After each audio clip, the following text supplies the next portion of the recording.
Hello everyone. Inter తర్వాత ప్రతి entrance exam గురించి డీటెయిల్గా వీడియో చేస్తున్నాను కదా. ఈ వీడియోతో స్టార్ట్ చేస్తున్నాను.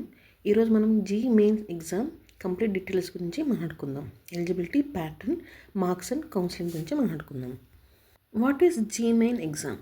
మెయిన్ ఎగ్జామ్ అనేది నేషనల్ లెవెల్ ఎగ్జామినేషన్ అండ్ ఇది నేషనల్ టెస్టింగ్ ఏజెన్సీ ద్వారా కండక్ట్ చేయబడుతుంది. ఇంజనీరింగ్ స్ట్రీమ్లో అడ్మిషన్స్ గురించి. పర్పస్ ఆఫ్ మెయిన్స్ గురించి మాట్లాడుకుంటే ఎన్ఐటీస్, ఐఐటీస్, ట్రిపుల్ జిఎఫ్టీలకి ప్రవేశానికి ఇది ఉపయోగపడుతుంది. అంతేకాకుండా ఐఐటి అడ్వాన్స్ ఎగ్జామ్కి ఇది క్వాలిఫైయర్ ఎగ్జామ్గా ఉపయోగపడుతుంది. అంతేకాకుండా మన దేశంలో చాలా కాలేజీలు ఈ స్కోర్ని పరిగణనకి తీసుకుంటాయి. మెయిన్స్కి ఎలిజిబిలిటీ క్రైటీరియా వచ్చేసి 12th పాస్ అయిన వాళ్ళు, అలాగే 12th ఎగ్జామ్ అపేర్ అవుతున్న వాళ్ళు కూడా రాయొచ్చు.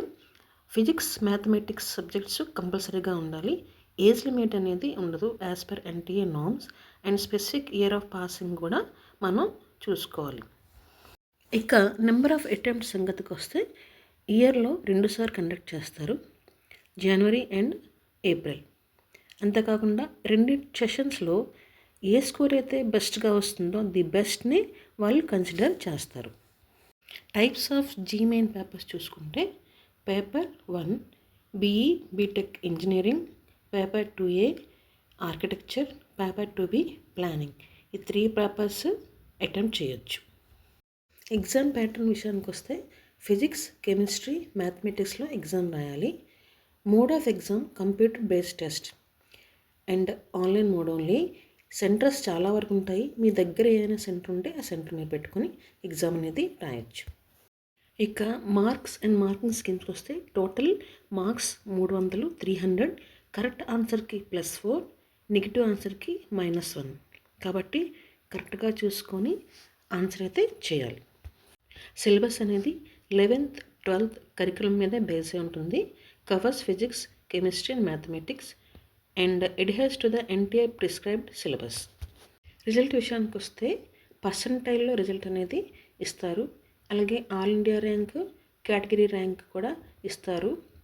అదే కాకుండా 2 సెషన్స్లో బెస్ట్ అనేది సెలెక్ట్ చేస్తారని ముందే అనుకున్నాం కదా. తర్వాత కౌన్సిలింగ్ ప్రాసెస్ అనేది జోసా ద్వారా జరుగుతుంది.